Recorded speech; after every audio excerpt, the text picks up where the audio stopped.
నమస్కారం ఫ్రెండ్స్, ఈరోజు మనం చాలా క్రిస్పీగా సింపుల్గా చేపల ఫ్రై ఎలా చేయాలో చూద్దాం. చాలా సింపుల్ ఇంగ్రీడియంట్స్తో ఇంట్లో చేసే పర్ఫెక్ట్ ఫిష్ ఫ్రై ఎలా చేయాలో చూసేద్దాం రండి.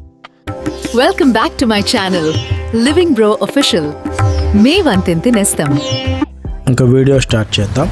ఈ 3 చేప ముక్కల్ని శుభ్రం చేసి పక్కన పెట్టుకుందాం. అలాగే ఇందులో కార్న్ఫ్లవర్, కొద్దిగా పసుపు, కొద్దిగా కారాన్ని కూడా వేసుకుందాం. అలాగే రుచికి సరిపడా ఉప్పు, అల్లం చిన్నుల్లిపాయ పేస్ట్, అలాగే ఒక నిమ్మకాయని కూడా మొత్తాన్ని ఇందులో మనం పిండేసుకుందాం. ఇప్పుడు ఈ మిశ్రమాన్ని చక్కగా మొత్తం కలిసిపోయే విధంగా మనం కలుపుకోవాలి.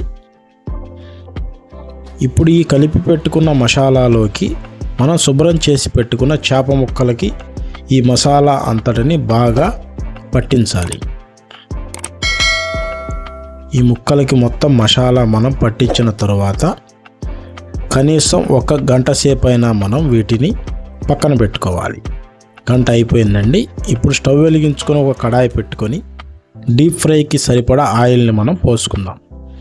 ఇందులో ముక్కలు అడుగంటకుండా కొద్దిగా ఉప్పు, అలాగే కొంచెం పసుపును కూడా వేసుకుందాం.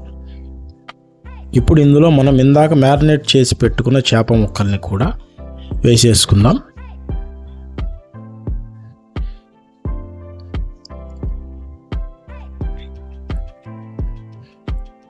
ఇప్పుడు చేపల్ని రెండవ వైపుకు తిప్పుకొని గోల్డెన్ బ్రౌన్ కలర్ వచ్చేట్టుగా మనం వీటిని కాల్చుకోవాలి.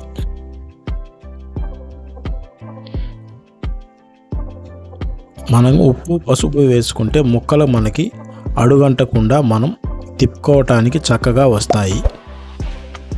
చూడండి, ఇలా ఈ కలర్ వస్తే మనకి సరిపోతుంది. చేపలు చక్కగా వేగాయండి. మీరు కూడా ఈ చేపల ఫ్రైని ఒకసారి ట్రై చేయండి. బయట ఫుడ్ని పూర్తిగా అవాయిడ్ చేయండి. మీరే ఇంట్లో చేసుకొని తినండి. బయట ఫుడ్ మన ఆరోగ్యాన్ని చెడగొడతాయి. మీకు ఈ వీడియో నచ్చినట్లయితే లైక్ చేయండి. Thank you friends, bye. Thank you for watching. Subscribe for more delicious recipes.